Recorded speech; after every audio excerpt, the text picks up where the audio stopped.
चलिए आज है अपना लेक्चर नंबर 9 फिज़िक्स का 9th ICSE।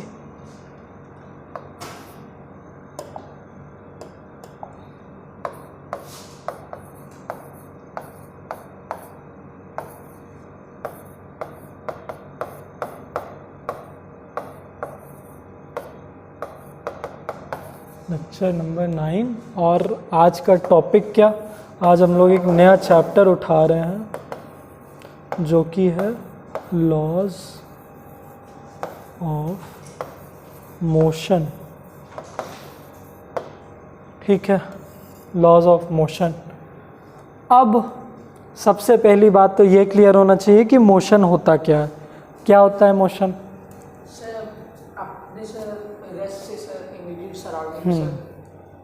ठीक है, मूव करना सर। ठीक है, मोशन दोनों लोग को क्लियर है। अब क्वेश्चन ये उठता है कि who is responsible for a bodies motion. सब चीज़ पे ग्रेविटी लग रही पर रुकी हुई हैं चीज़ें, स्टेबल पे भी लग रही है हम, तो ये मैंने रख दिया। अब ये कैसे मोशन करेगी? सोचिए, क्या वो चीज़ है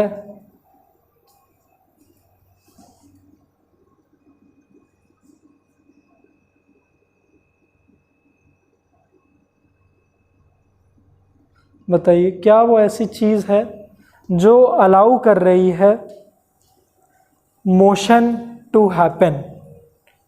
जन्मदाता कौन है? हाँ, बहुत बढ़िया। पुश या पुल, उसको क्या कहते हैं? फोर्स। तो force is the mother of motion.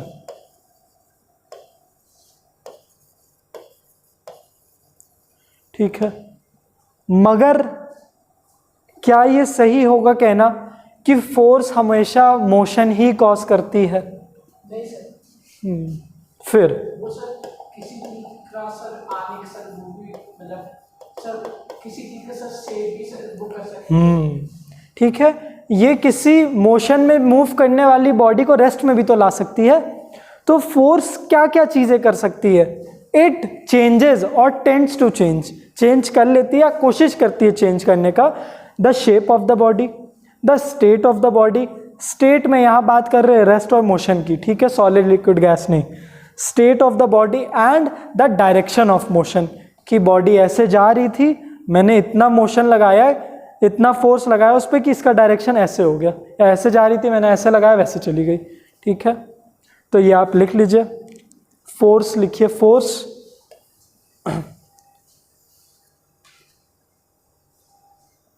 Force लिखिए। A force is that physical cause. A force is that physical cause which changes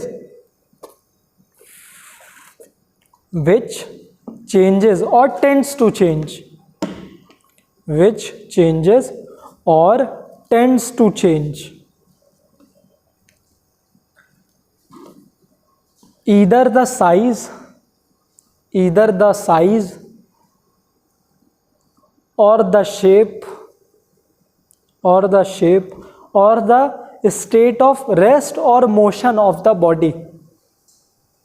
The state of rest or motion of the body.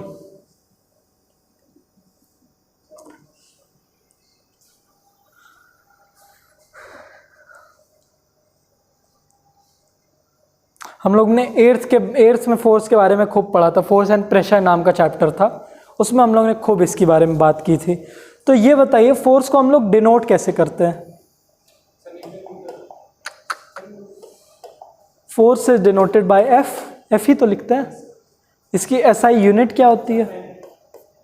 N क्या होता है? Newton. Why Newton? Newton ने sir law of motion sir बनाया। क्योंकि Newton किसके ऊपर, किसी scientist के ऊपर रखा गया, किसी फिजिसिस्ट के ऊपर। वो कौन फिजिसिस्ट थे? पूरा नाम क्या है उनका? हाँ, सर आइजैक न्यूटन। क्या कहते हैं उनको? Father of physics. ठीक है, सर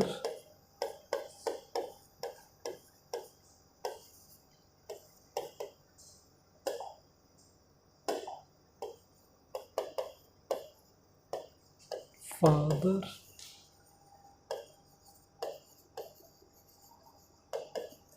काफ़ी लोग इनसे नफरत भी करते हैं, काफ़ी लोग प्यार भी करते हैं।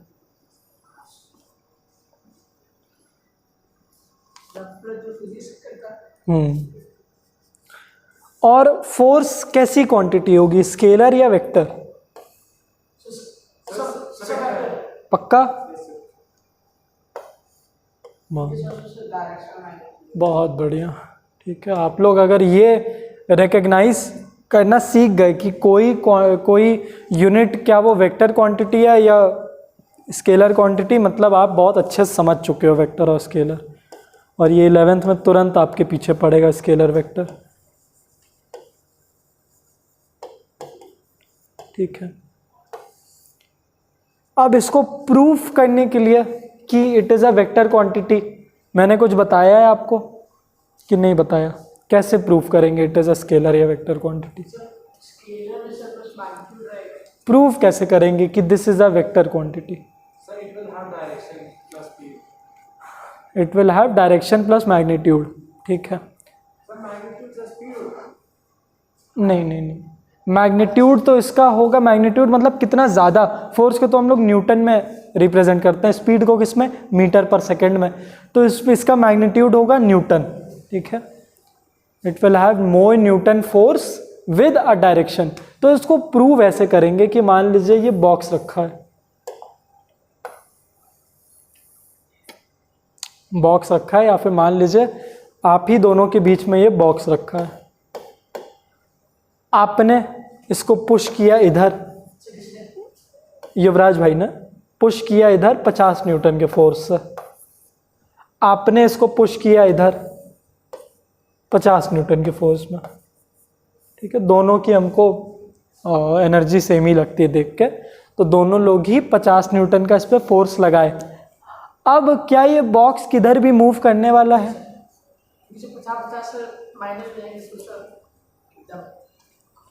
तो इसी से आपको पता चला कि ये एक वेक्टर क्वांटिटी है।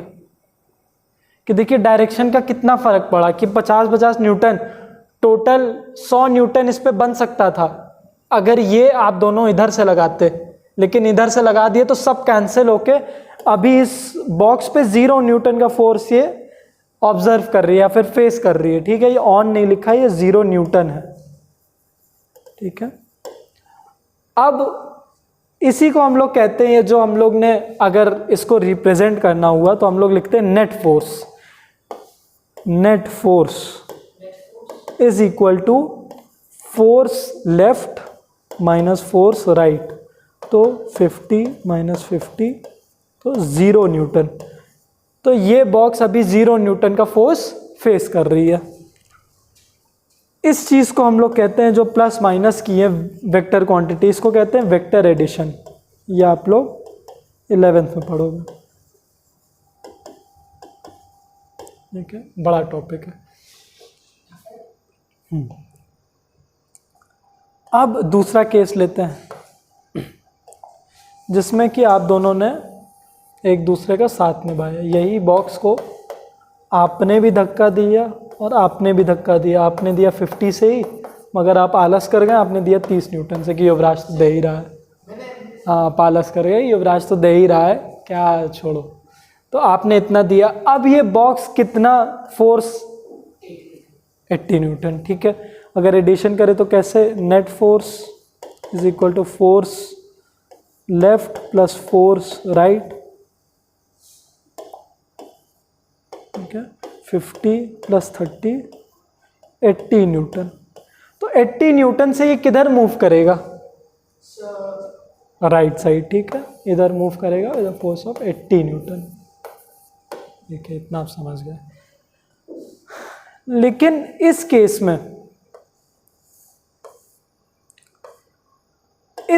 में क्या ये जरूरी है मतलब इस केस में इस बॉक्स को देख के आप क्या अनुमान लगा पा रहे हो कि बॉक्स अभी मोशन में है कि रेस्ट में है? रेस्ट में। क्या ये ज़रूरी है कि ये रेस्ट ही में होगा? अंदर का सर मोशन पर लगेगा।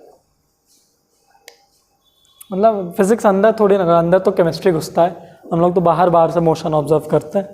तो मैं पूछ रहा हूँ क्या ये 100% सही होगा कहना कि इस केस में जब किसी बॉडी पे हर डायरेक्शन से फोर्स लग रही, वो एक दूसरे को कैंसिल आउट कर रही, तो बॉडी रेस्ट पे ही चली जाएगी? क्या ये हर केस पे ट्रू होगा? सोच के बताइए। हर केस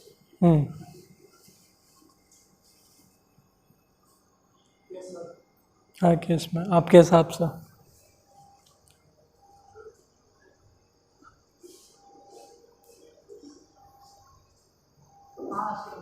हर केस में सही होगा। गलत। क्यों गलत? मान लीजिए एक रनर है। कौन है? रनर। ठीक है, ये भाई साहब दौड़ रहे हैं इस डायरेक्शन में, दौड़ रहे हैं, ये अभी किसी अपने फोर्स से मोशन, ये हम लोग को मोशन दिखा रहे हैं। अब इन पे दो तरफ से इक्वल फोर्सेस लग रही, एक फोर्स इन पे लगी फ्रिक्शन की। ठीक है, मान लीजिए 50 न्यूटन का इन्होंने फ्रिक्शन ऑब्जर्व किया, और एक पीछे से इनको फोर्स मिला हवा का, एयर भी इनको धक्का दे रही, बहुत अच्छी हवा चल रही है, एयर भी 50 न्यूटन का इन पे फोर्स लगा रही है। तो अगर नेट फोर्स जो ये ऑब्जर्व कर रहा है रनर, कितना होगा? 0। तो क्या ये रनर रेस्ट पे होगा? मोशन में होगा ना। तो ये ज़रूरी नहीं है कि अगर दो इक्वल फोर्सेस कैंसिल आउट कर रही हैं तो body is suppose to be at rest. अगर वो पहले से ही मोशन में था, दोनों कैंसिल की, तो अभी भी वो उतने ही मोशन में रहेगा। और क्या ये ज़रूरी है कि अगर कोई दो फोर्सेस एक दूसरे को कैंसिल आउट कर रहे हैं तो वो मोशन में ही होगा? नहीं होगा। तो बॉडी की अपनी भी एक यहाँ पे कंसिडरेशन है कि हम लोग को पहले ये देखना है, फोर्स लगने से पहले। आप मुझसे अब हर बार पूछोगे कि सर हमको पहले ये बता दीजिए कि बॉडी अभी किस स्टेट में है। आप फोर्स लगाओ, इससे पहले मुझे ये बता दीजिए कि बॉडी अभी किस स्टेट में, क्या वो मोशन में है, क्या वो रेस्ट में है। तो ये चीज़ आप मुझसे क्यों पूछ रहे हो? क्यों पूछ रहे हो?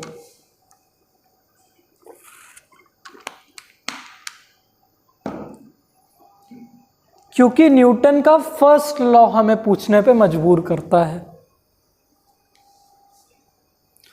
न्यूटन का फर्स्ट लॉ हमें ये हर बार पूछने में मजबूर करता है कि भाई साहब मुझे पहले ही बता दो कि बॉडी किस स्टेट में है।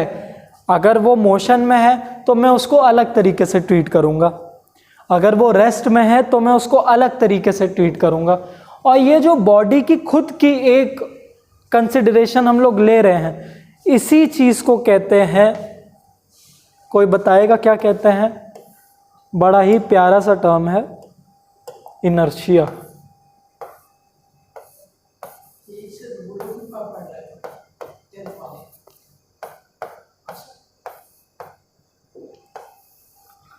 इसी चीज़ को हम लोग कहते हैं इनर्शिया। इनर्शिया हम लोग को क्या बताता है? कभी ये टर्म पहले सुना हुआ है? सुना हुआ है, ठीक है। अच्छा, अभी अभी सुना? सर आपने तो सर बताया था, आप ही बोल रहे थे। अच्छा, मैं पहले इसका जिक्र किया हूँ, ठीक। तो हम लोग सर 10th का सर हम सर एक क्लास में। अच्छा, उसकी बात कर रहे हैं, ठीक है, होगा। तो क्या समझ में आता है इनर्शिया मतलब? नहीं समझ में आता आपको? तब भी कुछ भी अनुमान, अभी तक मैंने जितना बताया उसके बारे में। इनर्शिया मोटी मोटी ये चीज़ होती है कि एक बॉडी बड़ी ही ढीठ है, एक बॉडी बड़ी ही ढीठ है, उस बॉडी को कुछ भी करना नहीं पसंद है। अगर वो बैठी हुई है तो वो बैठे ही रहना चाहेगी। मैं बैठा हुआ हूँ, अब मैं एक बार बैठ गया तो मेरा मन नहीं करेगा यार बैठे बैठे ही आज क्लास ले लूँ, बैठे बैठे यार क्लास ले लेता हूँ, क्या आप सोचो।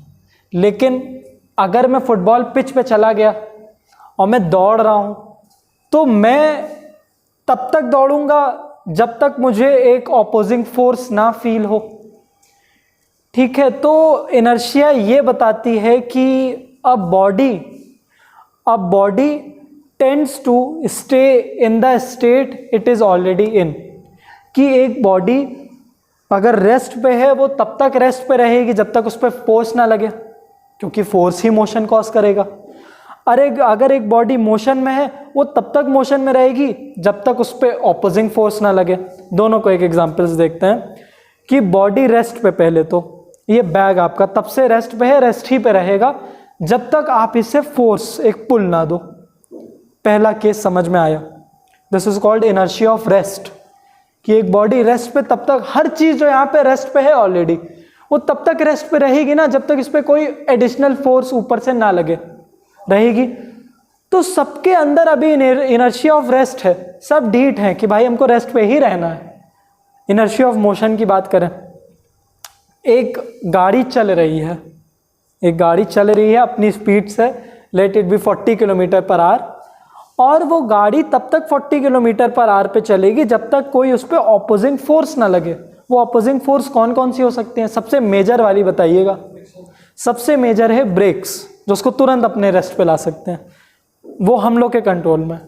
बाकी कुछ चीज़ें जो कंट्रोल में नहीं है, वो फ्रिक्शन, वो है जो हवा उस पर फोर्स लगाएगी, ठीक है। वो है कुछ मैकेनिकल एरर, बीच में उनके मैकेनिकल्स में घिस रहे हैं कुछ, उसकी वजह से ब्रेक पैड और टायर घिस रहा है। हाँ, रोड, भाई फ्रिक्शन, कि रोड कैसी है, उखड़ खाबड़ी है कैसी भी, तो फ्रिक्शन ही वो बनाएगी।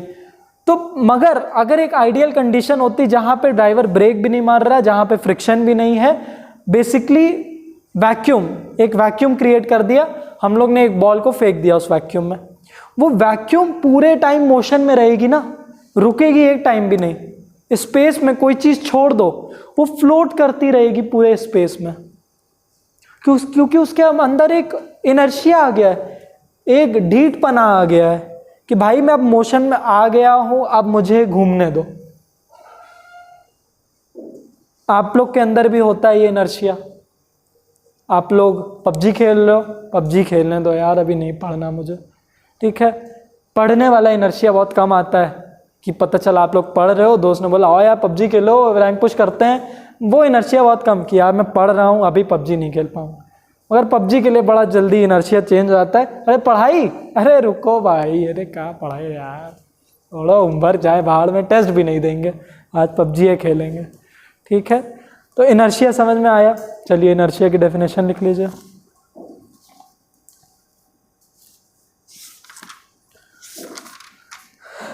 The property of an object, the property of an object by virtue of which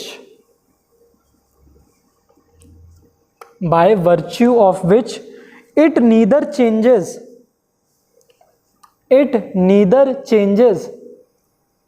its state,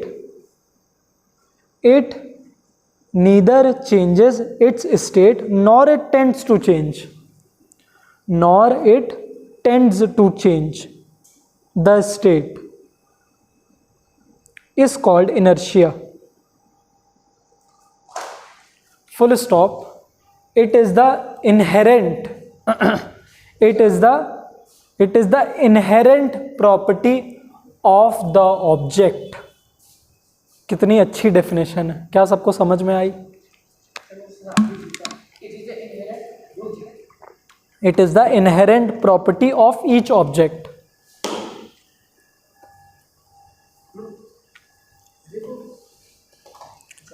Is the inherent property of each object. समझ में आई किसी को डेफिनेशन? समझाइए वर्ड बाय वर्ड।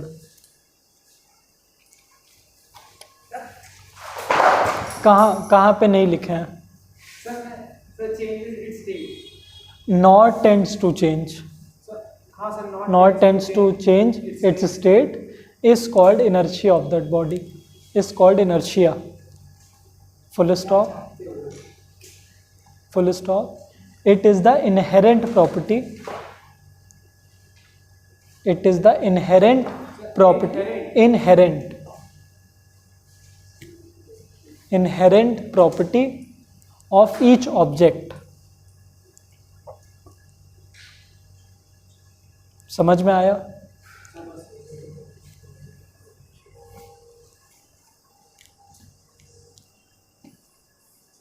एक प्रॉपर्टी एक ऑब्जेक्ट की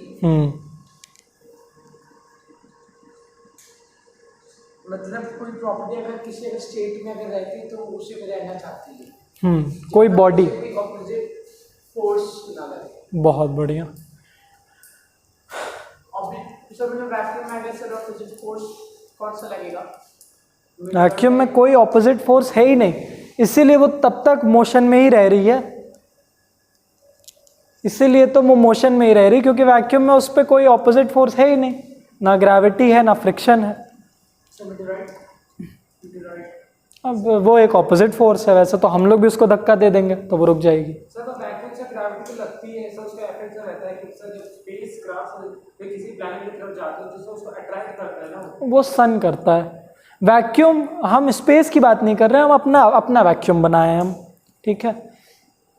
स्पेस के थोड़े कॉन्सेप्ट्स अलग हो जाते हैं, अलग नहीं होता है, वो भी एक वैक्यूम ही होता है, लेकिन सन का भी एक ग्रेविटेशनल पुल है, तो वो उसको पूरी तरह से वैक्यूम नहीं रखने दे रहा, सन की तरफ सब अट्रैक्ट होंगे।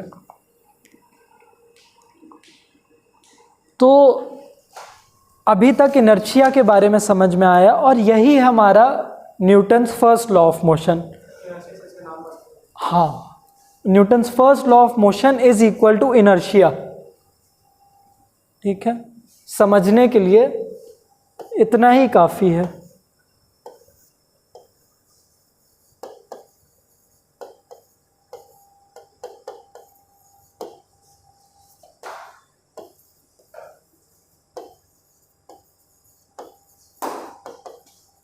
ठीक है, अब बिना मेरे न्यूटन का फर्स्ट लॉ ऑफ मोशन बताए आप लोग बता लोगे क्या होता है first law of motion?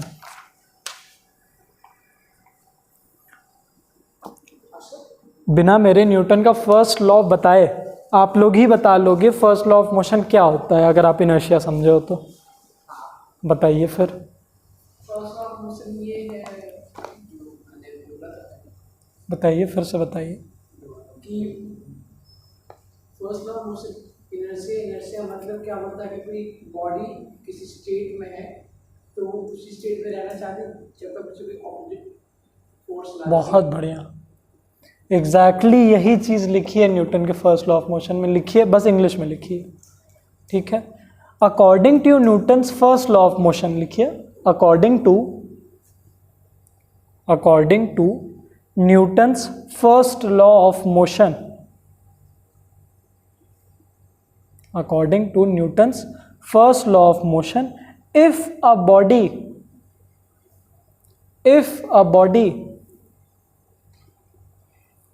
in a state of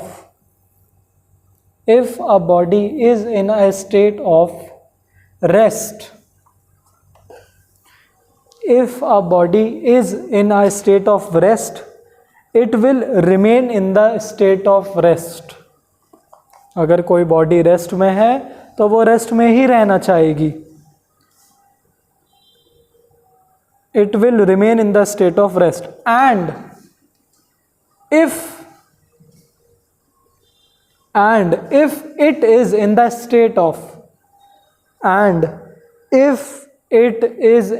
state of motion,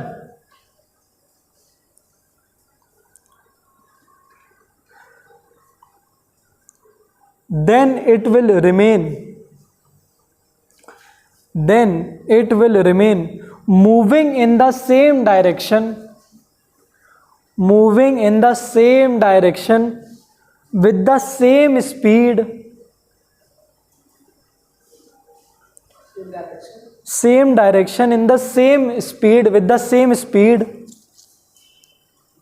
unless with the same speed unless an external force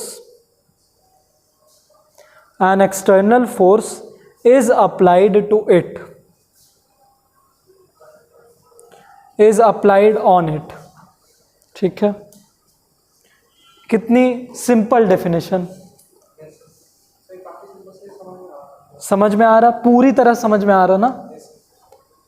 ऐसे ही समझना है फिजिक्स को, ठीक है, रटना बिल्कुल नहीं है। अब बहुत अच्छे से, क्योंकि ऐसा तो है नहीं कि सिर्फ 9th ही में पढ़ना है, ये तो आप 11th 12th किसने देखी है, कॉमर्स ले लिए तब तो अलग बात है, लेकिन अगर 11th 12th लेते हो तो 9th की ही चीज़ 11th में रिपीट होनी है, 10th की चीज़ 12th में होगी, तो बच थोड़ी ना पाओगे। कॉमर्स पे फिर पढ़ना ही नहीं आपको, साइंस को बाय बाय। अगर आपने कॉमर्स स्ट्रीम ले ली तब तो ऑब्वियसली आप कॉमर्स पढ़ोगे ना, अकाउंटेंसी, इकोनॉमिक्स, कॉमर्स, आप ये सब्जेक्ट पढ़ोगे। मगर अगर आप साइंस लेते हो, पीसीएम या पीसीबी लेंगे, कुछ दिन पहले तो कॉमर्स बोल रहा था। लोग मतलब इंसान ऐसे ही है, इंसान के अंदर अपने इनर्शिया नहीं है गोल्स को लेके, कि वो बचपन से जो सोच के आ रहा है। बचपन में तो आप सोचते होगे एस्ट्रोनॉट बनूंगा, पुलिस बनेंगे, कितना चेंज होता है, ठीक है। तो हम लोग का तो बहुत चेंज होता है इनर्शिया, ठीक है।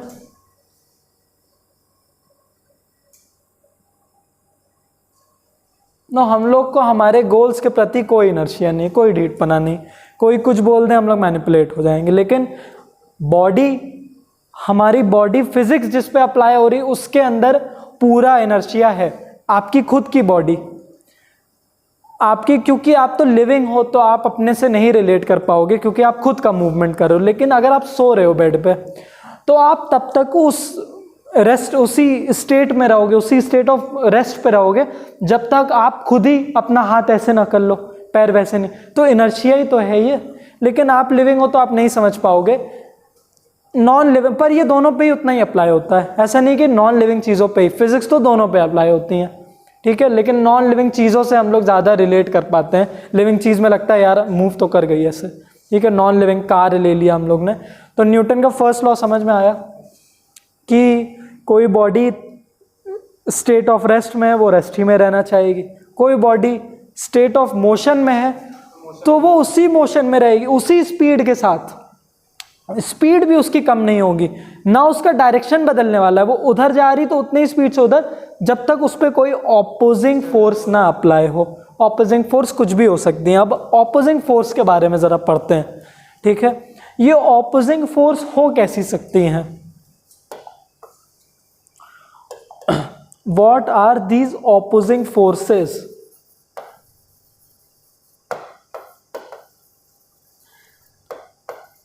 Which changes the inertia of a body?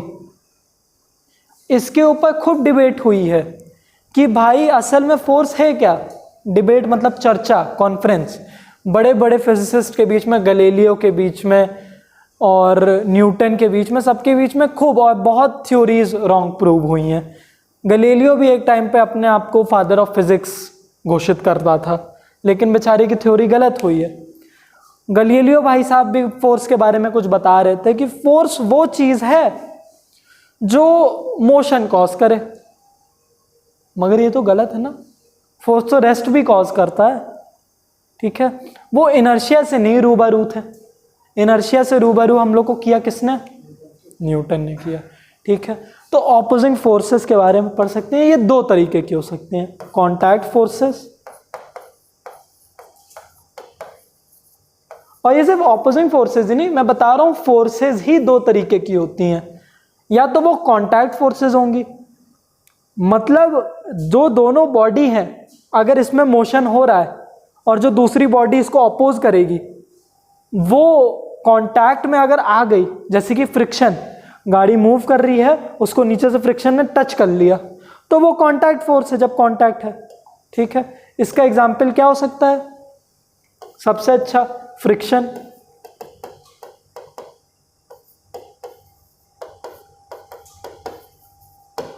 हो सकता है ना।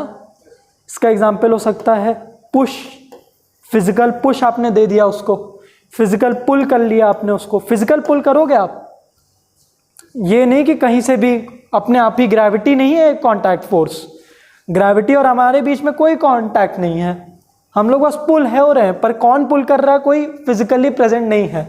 तो वैसे फोर्सेस हो जाती है नॉन कांटेक्ट फोर्सेस।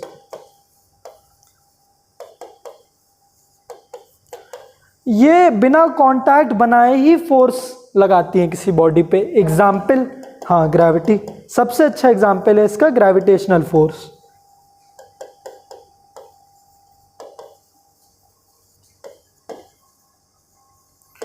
दूसरा अच्छा एग्जाम्पल है इसका मैग्नेटिक फोर्स।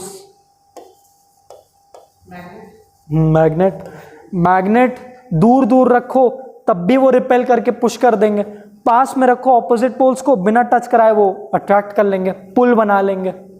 ठीक है, फोर्स ही तो है वो। तो मैग्नेटिक फोर्सेस नॉन कांटेक्ट। और कोई नॉन कांटेक्ट फोर्स आपके नॉलेज में, और कोई नॉन कांटेक्ट फोर्स जो बिना अपना कांटेक्ट बना अपना इफेक्ट दिखाता है बॉडी पे? Electrostatic force, forces between positively charge particles and negatively charge particles. Attract करते हैं ये दोनों, सेम चार्जेस रिपेल करते हैं। हाँ, तो हम लोग स्केल पे या तो पॉजिटिव या तो नेगेटिव चार्ज जनरेट कर देते हैं, और इन पेपर्स पे कोई पॉजिटिव चार्ज है, ऑपोजिट चार्ज होते ही ये अट्रैक्ट हो जाते हैं। ठीक है, तो तीसरी नॉन कांटेक्ट फोर्स है अपनी इलेक्ट्रोस्टैटिक फोर्स। ठीक है, वेरी इंपॉर्टेंट। ये दोनों फोर्सेस, एक कांटेक्ट फोर्स होती है, एक नॉन कांटेक्ट। आई होप समझ में आया हो इतना, बोरियत तो नहीं हो रही? टाइम तो हो गया, कंटिन्यू करें? कर सा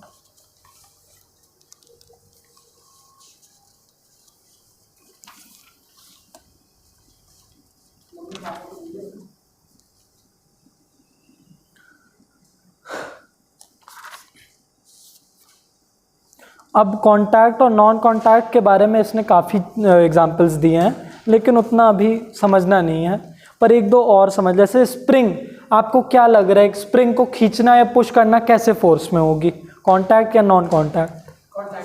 कांटेक्ट। दोनों में ही, पुल करे तब भी छूना पड़ेगा, पुश करे तब कांटेक्ट। फिर टेंशन फोर्स कैसी होगी? टेंशन मतलब जैसे हमने किसी स्ट्रिंग को खींचा तो स्ट्रिंग में एक तनाव आता है। पतंग उड़ाते हैं आप लोग? कोई, दोनों लोग नहीं उड़ाते? हाँ यार, उड़ाते थे। अच्छा, टग ऑफ वॉर देखिए, दो टीम्स खींचती हैं एक रोप को, तब वो पहले रोप एकदम ऐसे लूज थी, खींचते ही एकदम टाइट हो गई, तो अब इसमें टेंशन आ गया है, एक तनाव आ गया है। ये कैसी फोर्स होगी? बहुत बढ़िया, कांटेक्ट। आपको नहीं समझ में आ रहा? सर रोप खींचेंगे तो स्ट्रेच होगी, तो दोनों के बीच में कांटेक्ट हुआ ना। और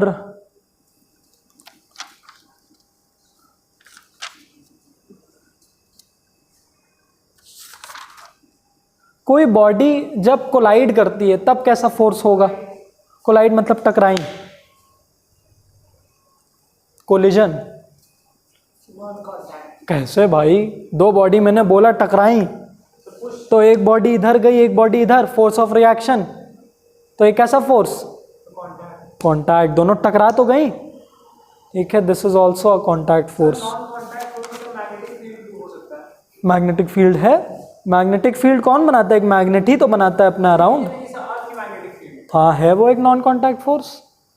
जैसे सन की एक ग्रेविटेशनल पूरी फील्ड है, वैसे ही अर्थ की भी अपनी मैग्नेटिक फील्ड है। अब वो सब तो हाँ होते हैं,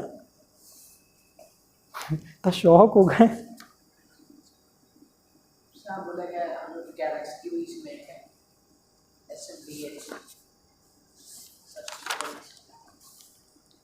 अब ज़रा सा एग्जाम्पल देते हैं, वापस इनर्शिया पे आते हैं और इनर्शिया के एग्जाम्पल देखते हैं। एक फ़ोटो देखते ही आप बता लेंगे मुझे सर ऐसा क्यों हुआ।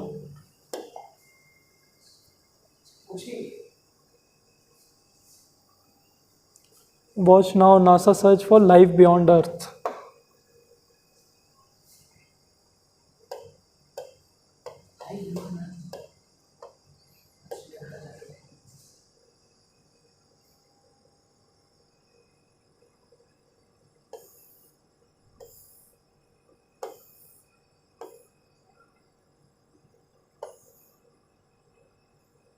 ये एक अच्छा एग्जाम्पल।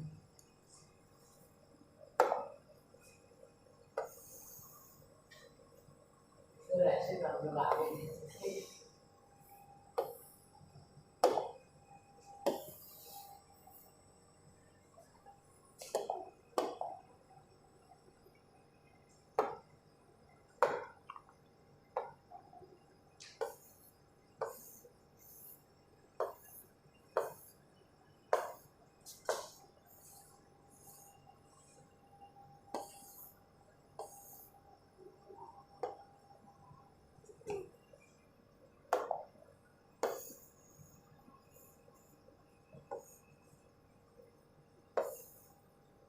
डायग्राम्स को अच्छे से देखिए, अभी मैं पूछूंगा कि ये क्या हो रहा है। देखिए अब इस केस में ये भाई साहब है, ये बस अपनी मोशन में थी, ठीक है। ये बस में बोल रहे हैं तो मेट्रो दिख रही है मुझे, मेट्रो में ट्रैवल किया है दोनों लोग ने। तो आप लोग ये फेस किए होगी कि जब आप खड़े रहते हो मेट्रो में, तो जैसे ही वो स्टार्ट करती है तो बहुत तेज़ी से डगमगाते हो आप लोग। क्यों? क्योंकि सर फिर सर हमारी बॉडी जो रेस्ट में रहती है वो सर फिर सब मोशन सर आ जाती है सर। पूरी तरह सही नहीं, एक पार्ट सही है कि हमारी बॉडी रेस्ट में रहती है। डगमगा क्यों? ऑपोजिट साइड फोर्स अप्लाई होता है सर, ऑपोजिट सर बोला। बॉडी डगमगा क्यों रही है? तो रेस्ट में थी क्योंकि सर इनर्शिया ऑफ मोशन से लगा सर। अच्छा सुनिए सुनिए सुनिए, चलिए आप लोग को अगर यही बोल रहे हैं, हम ऐसे खड़े थे, ऐसे मेट्रो चलिए, ऐसे हम डगमगाएंगे, ऐसे इधर ही ऐसे ही डगमगाएंगे कि उधर डगमगाएंगे? हम सोच के बताइए। इधर तो फोर्स तो उधर लगी, ऑपोजिंग फोर्स, तो हमको उधर जाना चाहिए, ऐसे तो हम इधर क्यों जा रहे हैं? जब हम लोग स्टेट सर यहाँ पे था, हम लोग की तो सिर्फ यहीं पे रहना चाहिए हमको।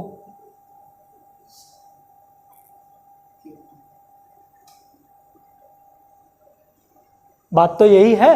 जैसे ये बस मोशन में थी, ब्रेक लगे तो ये इधर गिरी, लेकिन ब्रेक तो ऑपोजिट फोर्स है। अगर मोशन इधर हो रहा है तो ब्रेक्स ने तो इसको ऑपोजिट इधर दिया, तो इसको भी उधर गिरना चाहिए, लेकिन ये भी इधर आ रहा है। तो ये क्यों हो रहा है? क्योंकि इस टाइम पे इस बॉडी के अंदर है inertia of motion. Inertia of motion क्या कहती है? अगर कोई बॉडी मोशन में है तो वो मोशन में ही रहना चाहेगी, उसी स्पीड के साथ, उसी डायरेक्शन में। तो मेट्रो क्या की? मेट्रो और इसका दोनों का मोशन बराबर चल रहा है, दोनों की स्पीड बराबर ही है, ये भी तो उसके ही साथ मूव कर रहा है। तो मेट्रो ने तो अपने आप को रोका क्योंकि उस पर एक ऑपोजिट फोर्स लग रही थी। आपकी जो बॉडी थी, आपकी बॉडी पे कोई ऑपोजिंग फोर्स अभी नहीं लग रही है, ग्रेविटेशन को हटा दीजिए, आप पे कोई नहीं लग रही, तो आपकी बॉडी अभी बस ऐसे ऐसे पूरे टाइम चलना चाह रही। पर मेट्रो अचानक से रुक गई, तो आपकी बॉडी ऐसे मूव करना चाह रही थी, लेकिन वो रुकी, तो आपकी बॉडी अभी भी आगे जाना चाह रही, लेकिन वो रुक गई, तो आपको अचानक से पीछे का झटका लगेगा। दूसरा एग्जाम्पल कि जब आप ऐसे खड़े हुए हो, ये ज़्यादा कंफ्यूजिंग है, कि आप खड़े हुए हो और अचानक से मेट्रो चली, आप पीछे हुए।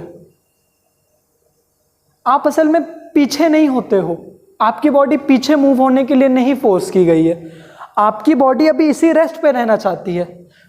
मेट्रो मूव कर गई तो आपकी बॉडी अभी भी इसी रेस्ट पे रहना चाहती है, इतने ही पे, पर वो मूव कर गई तो आपकी बॉडी फिर से वही टेंडेंसी इधर ही रहना चाहती है, क्योंकि वो मूव की, लेकिन बॉडी में इनर्शिया ऑफ रेस्ट है, हमको उधर ही रहना है भाई, तो बॉडी अपोज करती है उधर ही रहने के लिए, इस वजह से ये ऐसा होता है। ठीक है,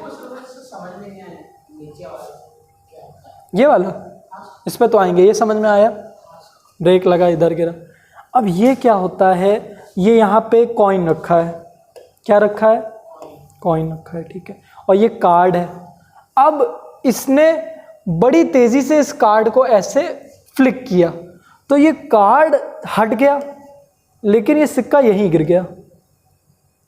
क्यों? क्योंकि सर वैसा सर क्योंकि सर वो रेस्ट में होता है, तो सर उसे सर वही सर रहना चाहिए। कॉइन में क्या है? अभी इनर्शिया ऑफ रेस्ट है। तो ये अभी इधर ही रेस्ट पे रहना चाह रहा, काट गया, ये इनर्शिया ऑफ रेस्ट था, ये यहीं गिर गया रेस्ट पे। ठीक है, आप जब साइकिल चलाते हो, ब्रेक मारते हो, तो आपको आगे गिरने का वो लगता है ना। मान लीजिए आपने व्हीली मारी, तो पीछे वाला टायर क्यों ऐसे जा रहा है? क्योंकि सर वो तब सर इनर्शिया मोशन में था। हाँ, उसी डायरेक्शन में अभी भी मूव करना चाहती है आपकी बॉडी भी, साइकिल भी, लेकिन आगे वाला टायर उस पर ऑपोजिट फोर्स, पीछे तो कुछ नहीं है ना, तो वो अभी उसी डायरेक्शन में जाने के लिए सर्कुलर मोशन दिखा देगा, वो ऐसे जाना चाहेगा। ठीक है नहीं नहीं, व्हीली तो मारेंगे ही आप लोग, व्हीली मारते होंगे ना दोनों लोग। फिर उसके बाद क्यों एक गाड़ी में कैरी बैग दिए होते आगे साइड? एक गाड़ी में कैरी बैग, अरे कैरी बैग्स बोल रहे हैं, कौन से वो bag, air bags. Air bags क्यों स्टीयरिंग व्हील और आगे होते हैं? हाँ ठीक है, गाड़ी ऐसे जा रही है, लड़ी कहीं पे, आपकी बॉडी अभी भी उतनी मोशन में आगे जाने की कोशिश करेगी, तो आप तुरंत एयर बैग से टकराओ। ये होती है उसके पीछे की फिजिक्स। ठीक है, आज की क्लास हम लोग यहीं पे रोकते हैं। आपका होमवर्क है कि inertia of motion, inertia of rest अच्छे से पढ़ना घर जाके। ठीक है, सारे एग्जाम्पल्स देखना। कल हम लोग सेकेंड लॉ ऑफ मोशन, मतलब जब भी फिजिक्स का टर्न होगा हम लोग सेकेंड लॉ ऑफ मोशन पढ़ेंगे। ठीक है, ये काफ़ी इजी लॉ है, इसको समझ लो, इसमें कोई न्यूमेरिकल नहीं है, सिर्फ थ्योरी है। ठीक है, थैंक यू।